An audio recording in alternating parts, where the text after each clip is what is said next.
ઘોઘા વિસ્તારમાં આવેલ લાખણકા વાડી વિસ્તારમાં વારંવાર વીજ પુરવઠો ખોરવાઈ જવાની સમસ્યાને લઈ સ્થાનિક રહેવાસીઓમાં ભારે રોષ જોવા મળ્યો હતો.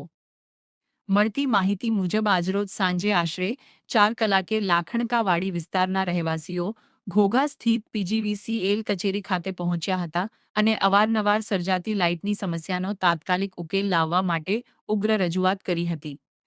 સ્થાનિક લોકોએ જણાવ્યું હતું કે વારંવાર વીજળી જવાના કારણે રહેવાસીઓને ભારે હાલાકીનો સામનો કરવો પડે છે. તેમણે પીજીવીસીએલ તંત્ર સમક્ષ નિયમિત અને સુચારુ વીજ પુરવઠો મળી રહે તેવી માંગ કરી હતી.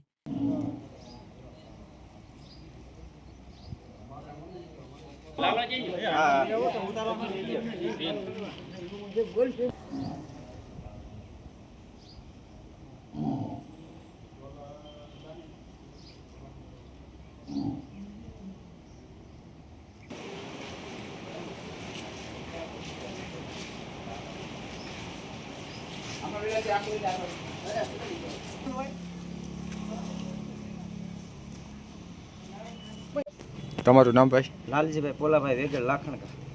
શા માટે આવ્યા? લેટ માટે આવ્યા છીએ.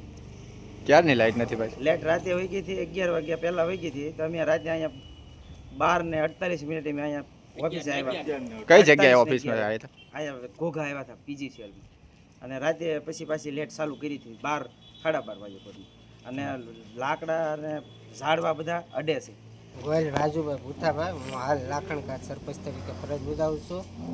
આ લોકો બધા મારા ગામના છે. આ લાઇટને બહુ હેરાનગતિ થાય છે, તે માટે અમે આ બધા આવ્યા છીએ આ લાઇટનું નિવારણ માટે.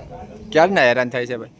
રાતના 12 વાગે અહીંયા આવ્યા હતા. 12 વાગ્યાથી આ લાઇટ તો અમુક 1 કલાક પણ નથી રહેતી.